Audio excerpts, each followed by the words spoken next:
Hi everyone, welcome to my YouTube channel English Raju. So previously we have discussed parts of speech, and in that particularly we discussed noun, and today we are going to discuss the next parts of speech, pronoun. So before going to start the video or before going to start the topic, I request everyone, please watch my videos. If you like it, just subscribe them and share to your friends. So without wasting your time, today we are going to start our next topic, pronoun. What is pronoun? Pronoun means it is one of the parts of speeches which we use in place of a noun instead of a noun. Because in our language, if you use the pronoun always, it will be very problematic and clumsy. For example, if I wanted to speak about someone, Vivekananda.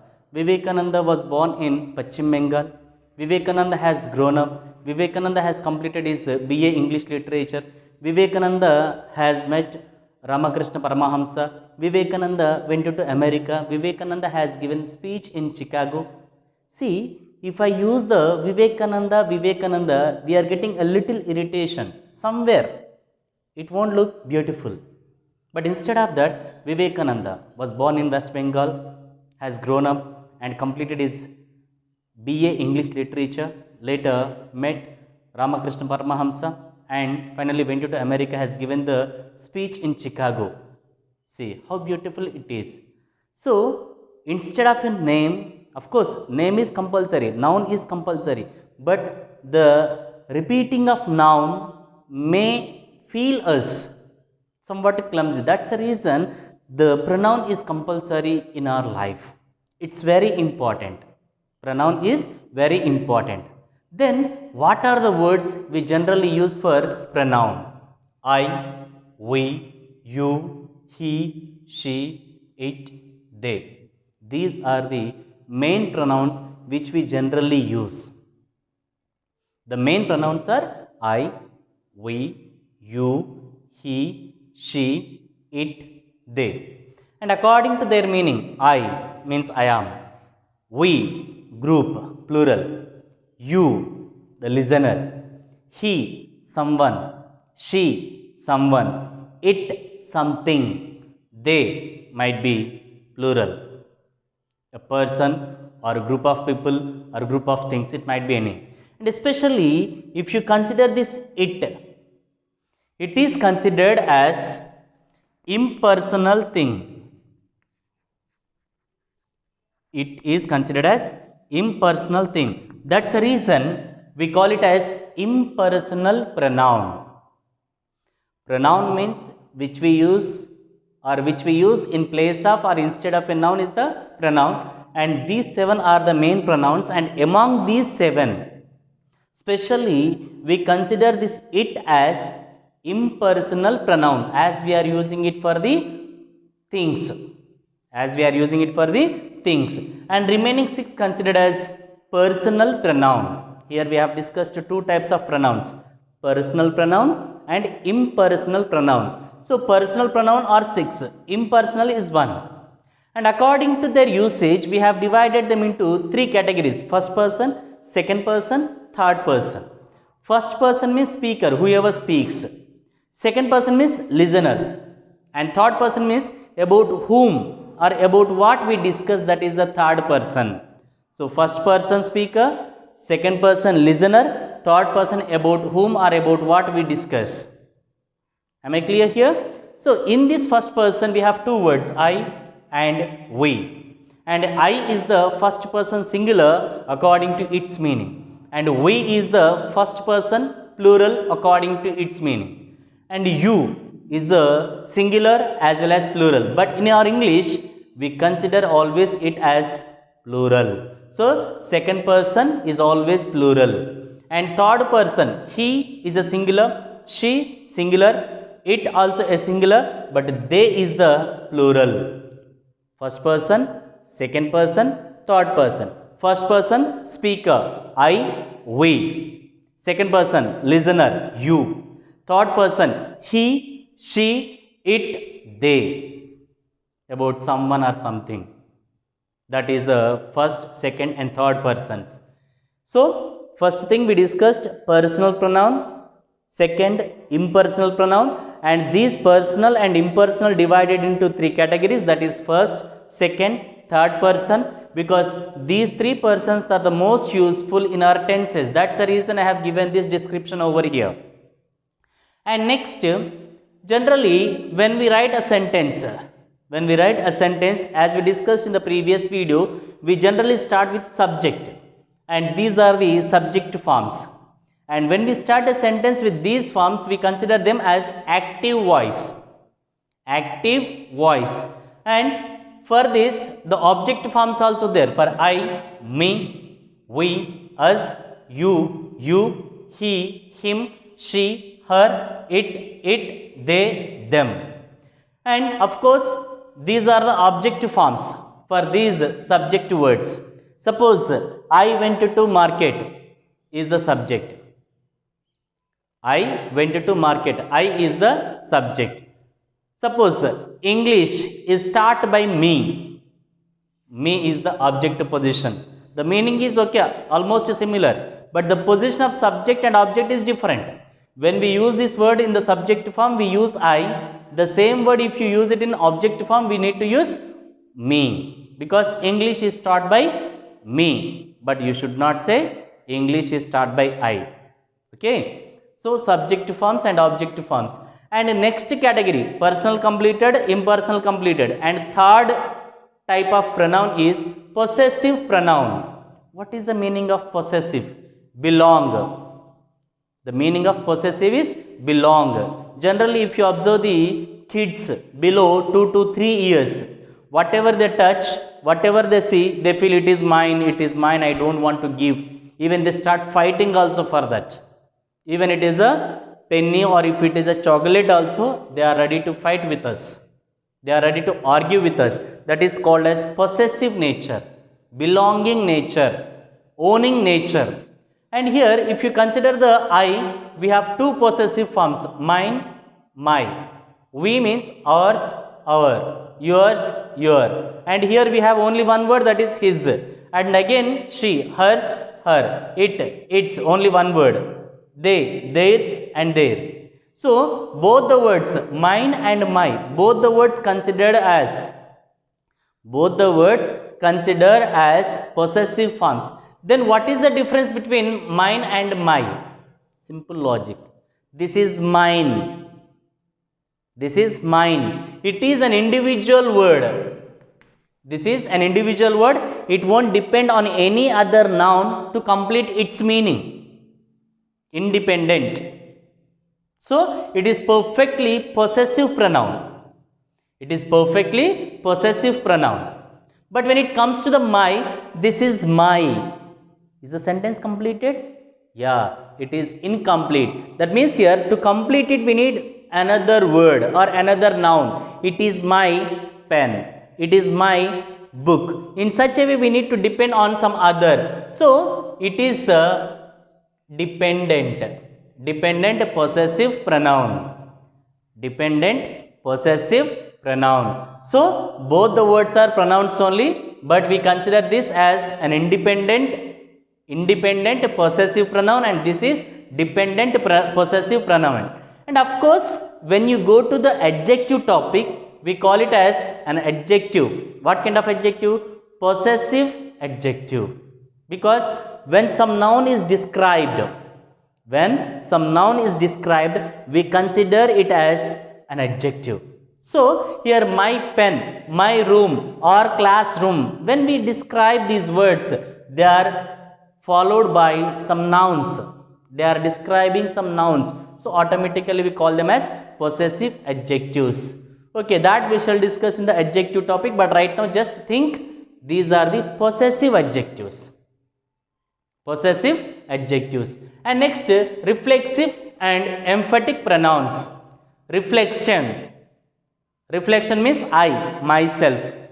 Then what is the difference between reflexive and emphatic? Emphatic means stressing more. Reflection means I did the work myself. I did the work myself. Reflection. I myself did the work. Over stressing is considered as emphatic. That point is mentioned. Generally, emphatical pronouns, they are placed after the personal pronoun immediately. I myself did the work. In this, myself is emphatic pronoun because stressing more. I did the work myself, casually speaking. Then it is a reflexive pronoun. So when you add self or zells, that is considered as reflexive pronoun. And of course, emphatic pronoun also, but the difference I mentioned. I myself did means emphatic. I did the work myself means reflexive. That means pronoun after self word is there means emphatic. At the end or without pronoun if you have, that is reflection. Okay. So personal pronoun, impersonal pronoun, possessive pronoun, reflexive pronoun and emphatic pronoun. 5 types we discussed. And next we are going to discuss demonstrative pronouns. What is the meaning of demonstration? It is a well-known word to all of us. Suppose when I wanted to face an interview as a teacher, I need to give the demonstration. They are going to judge me. Yes, what kind of person he is, what kind of subject he has, what kind of explanation he has, whether does he have the experience or not. All these they demonstrate. So demonstration is nothing but which shows. So here in our pronoun we consider this, that, these, those. These 4 words considered as demonstrative pronouns. These flowers are mine. These are mine. This is mine. So in such a way, this, that, these, those, if we have the words, we call them as demonstrative pronouns. Next, distribution. Distributive pronouns, nothing but sharing. Already the words are given. Each, every, either, neither. Each and everyone knows the meaning. And either, it gives a positive meaning. Neither gives the negative meaning. Because either you or your friend. If I say either you or your friend attend the party, that means any one of you. But if I say neither you nor your friend attend the party, that means you or your friend should not come. So neither gives negative meaning, either gives positive meaning. So each, every, either, neither, these 4 words are considered as distributive pronoun. And the next type of pronoun is reciprocal. Reciprocal is a well-known word, mutual understanding. Generally it gives the meaning of mutual understanding. And here we have 2 words, each other, one another. Made for each other. Ram and Sita made for each other. Here made for each other I used. That means here when it is between 2, generally we use each other. Krishna and his wives are made for one another. This is among, that means 2 plus. So reciprocal means mutual action it is. We have 2 words, each other, one another. Each other and one another. Each other generally we use between 2. One another we use more than 2. That's the reason I have given the example, Ram and Sita made for each other. But Krishna and his wives are made for one another. More than 2 given. Next, relative pronoun. The next type is relative pronoun. So relation. It shows the relation. And here there is a confusion to most of the members between relative pronoun and interrogative pronoun. Because generally interrogative is nothing but rhetorical or question. When did you go? Or why did you do? Or else, sorry. So when did you go? Why did you do this? Or how did you? In such a way, when you get a question, according to the meaning, we generally decide. But here, relative pronoun, it shows the relation. But interrogation, it gives a complete question like who, which, whose. But here we have a doubt. Who and who, whom and whom, which and which. Then how can we identify whether it is relative pronoun or interrogative pronoun? Simple logic. Relative in the sense it adds between two sentences. He is the man who is standing over there, or else he is my uncle who is standing over there. He is my uncle who is standing over there. Here, he is my uncle, one sentence. Standing over there, another sentence. These two sentences are combined by the word of who. In such a way, if it is joined, we consider it as relative pronoun. And next, interrogative pronoun means just direct question. Who are you? Which is your favorite shirt? Okay. In such a way, if you get a question with the same words, that is interrogative pronoun. Once again, relative pronoun in the sense it should add two sentences, two information. But interrogative means it will be direct question, a single question. And next, indefinite pronoun. Definite means exact. Indefinite means we cannot say exactly.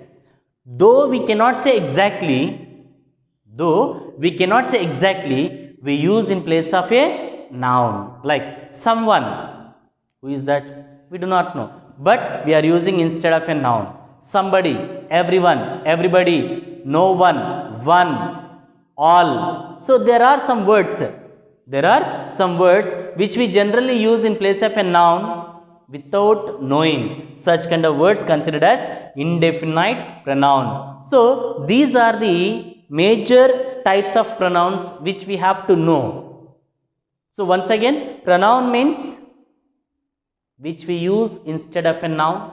We have approximately 11 types of pronouns: personal pronoun, impersonal pronoun, possessive pronoun, reflexive pronoun, emphatic pronoun, and the difference between reflexive and emphatic. I did the work myself, reflection. I myself did the work is emphatic. Demonstrative, this, that, these, those. Distribution, sharing. Reciprocal, mutual action, only two words, and each other, between two, one another, more than two.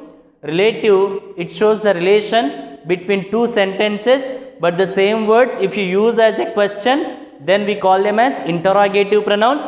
And indefinite pronouns, someone, somebody, all, everyone, everybody, in such a way. So these are the types of pronouns. Which we have to remember, and among these, every type of pronoun is very important according to your competitive examination. Once they have asked, what do you add for the reflexive pronoun? Self or thels. And once in the examination they asked, generally when we write the letter, we should not use apostrophe, they say. Why? Means already without apostrophe only it is a possessive. Possessive means I am yours. The meaning of possessive is I am yours. Directly we are saying yours lovingly. Again, why should we use the apostrophe? And next, the indefinite pronouns also most useful, especially in the question tag. So as like that, different examinations have asked different parts in the pronoun. So we need to understand each and every. That means what again? Each and every distributive pronoun, every type of parts of speech. So I hope the pronoun is very clear to all of you. Thank you all. Thank you for watching my video.